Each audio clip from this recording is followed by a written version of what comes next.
Hey, so the VA loan, is it the right choice for you to make? Is it the best option for you to use? I have used my VA loan several times personally for purchasing properties and refinancing my own properties.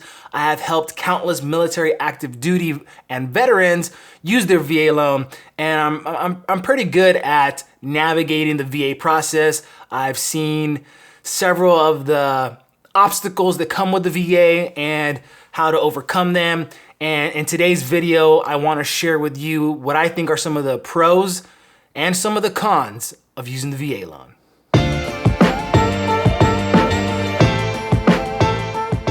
So let's talk VA loan pros.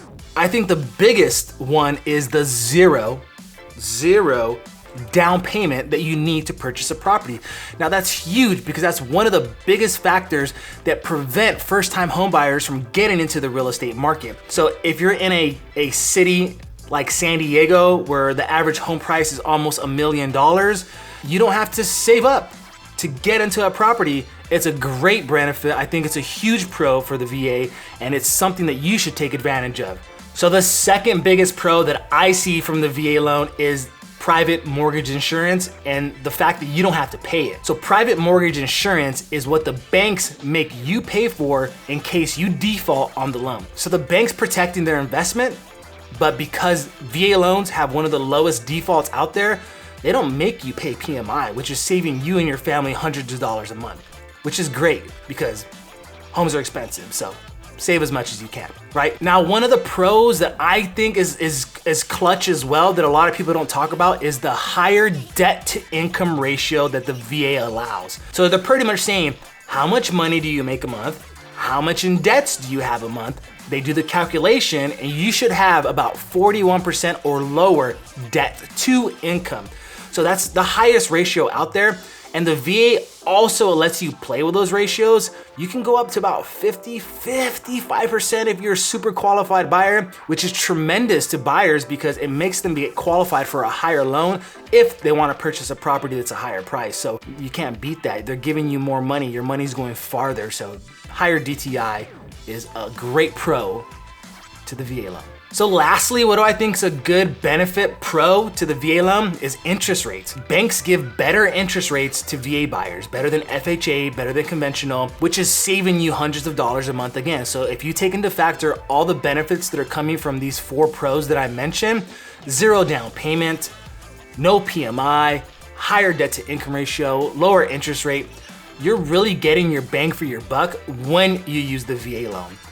But it's not all rainbows and butterflies. There's some cons to it. So let's talk about the VA loan cons, right? So the VA funding fee. Not many people talk about it, not many people know about it, but the VA does charge a funding fee to keep the program going, to be able to give these zero down payment loans to veterans and active duty. So the first time you use your VA loan, they're gonna charge you 2.3%. Anytime after that, you use it 2 to 100 times after, they're gonna charge you 3.6%.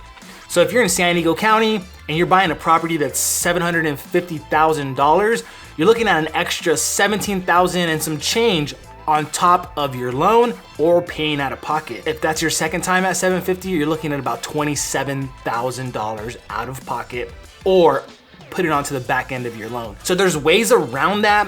A service-connected disabled veteran, Purple Heart recipient, a few other factors can totally waive that VA funding fee. So you're paying zero out of pocket, you're adding zero to the back end of the loan, and it's really a free loan for you. That's why I recommend to everybody who gets out of the military, go file your disability. Make sure you do the paperwork because later on down the road when you want to buy a house, you can waive this fee. Now, if you put a down payment, the more down payment you put, the lower that funding fee goes.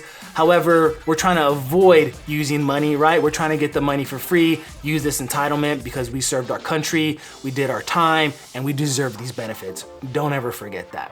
You deserve the benefits. So one of the cons of the VA loan is that it's a primary residence only loan. What does that mean?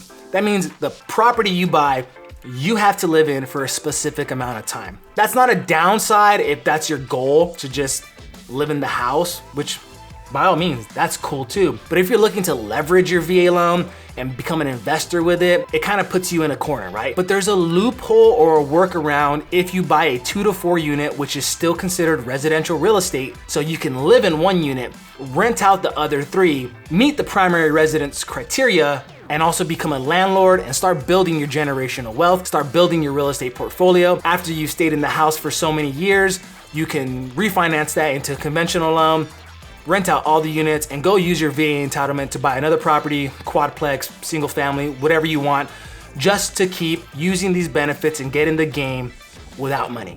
So VA loan con number 3 would be you're most of the time in a negative equity position. So what does that mean, right? Loan to value. So if you buy a house for $750,000, the house is valued at $750,000, you're at 100% loan to the value. Now, you add on top of that the funding fee, you add on top of that some closing costs, now your $750,000 loan might be closer to like $780,000, $790,000. Your home's still worth $750,000, so you're in a negative equity position right off the bat. I was the first time. My second home, I was in a negative equity position, but appreciation is the candy of real estate, appreciation. So another VA loan con is that many sellers and realtors are uneducated about the whole VA loan process. So sellers think that the appraisals are a lot harder. Sellers think that the home has to be in immaculate condition.